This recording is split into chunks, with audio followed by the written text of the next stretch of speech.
Salah Banjarmasin. Saya pas tiba di sana, saya bilang sama panitia, Ustadz gimana ceramah? Ceramah. Kenapa nggak ceramah? Tidak ada sesuatu yang kita sembunyi. Saya bukan orang PKI yang perlu ditakuti, ya, atau saya mengajak orang untuk kafir. Ya. Kita mengajak kalau Allah, kalau Rasul. Ceramah saya semua hampir 600 judul ada di YouTube, bisa ditonton sama semua orang, bisa dinilai. Semua rujukan kita, kajian kitab Minhajul Muslim, kajian Riyadhus Shalihin, kajian tentang Nawaqidul Iman, buku-bukunya ada semua. Referensinya jelas. Dan saya sangat terbuka, kalau ada sesuatu yang salah, nasihati silahkan. Alhamdulillah, jazakallah khair, kau nasihatin, gitu kan.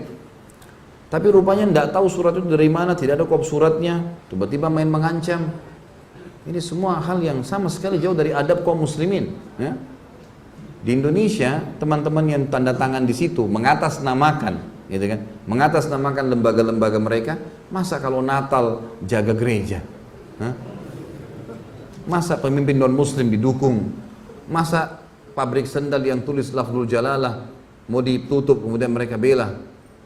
Syiah buat acara dibela, ya. Ahmadiyah dan seterusnya aliran sesat banyak. Ahli sunnah wal jamaah ditahan. Dan apa haknya secara hukum pemerintahan, apa haknya gitu? Tidak ada hak syar'i. Kalau yang tahan mungkin aparat pemerintah, resmi, militer pemerintah mungkin. Ini enggak sama sekali. Dari mana ini? Gitu kan? Tapi saya lihat subhanallah pada saat itu sudah terlalu banyak ya. Itu kemarin masa yang datang untuk hadir taklim saja, kalau dihitung-hitung bisa 10.000 kali lebih. Ya. Ada yang sudah nginep berapa hari dari Palangkaraya, dari mana-mana segala macam. Kemudian juga ada yang sudah nginep sampai 2 hari di situ.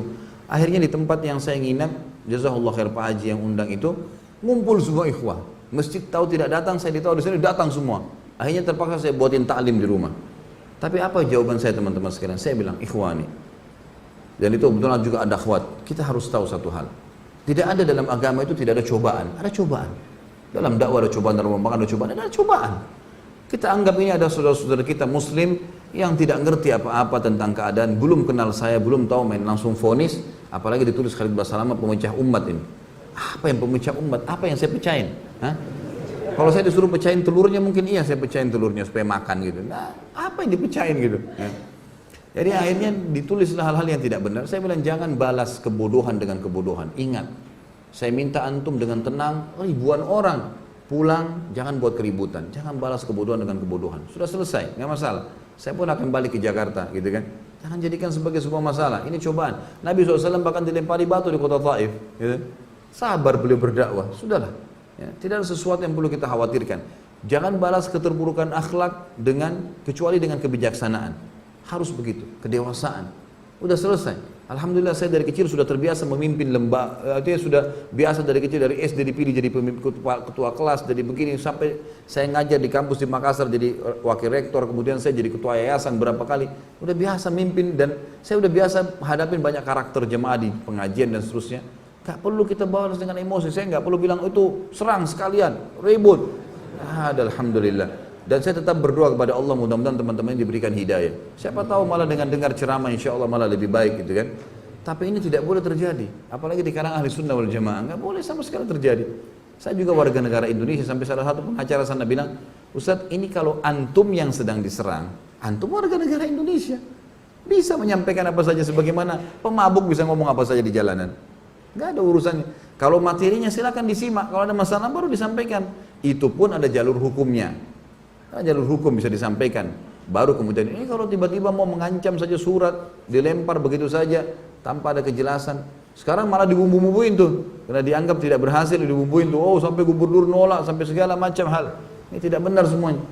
Saya ketemu dengan salah satu saudara kita, pimpinan Angkatan Darat sana yang datang ke pengajian. Kebetulan 16 tahun beliau di Makassar. Kemudian beliau datang pengajian saya sering tapi akbar di Makassar, beliau bilang, loh saya kumpul sama gubernur malam hari itu. Tidak ada perkataan masalah larang ceramah antum. Ini cuma dibuat-buat, dibesar-besarin. Katanya di mik-mik masjid disampaikan. Di mana mik masjid ini? Ini terlalu dibesar-besarin. Allahu a'lam. Saya juga hadir di masjid. Sempat di masjid Muhammad Hasanuddin memang disampaikan.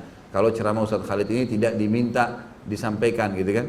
Tapi waktu saya tanya orang-orang, betul nggak gubernur bilang? Enggak benar. Itu dari pendapatnya dia pribadi menyampaikan gitu kan. Dan ternyata bersama dengan teman-teman ini kan gitu. Tapi nggak masalah. Ini Allah subhanahu wa ta'ala akan memenangkan agamanya, kan? Yang jelas tidak ada sembunyi. Alhamdulillah sampai jadwal ceramah saya di Jakarta ada alamatnya.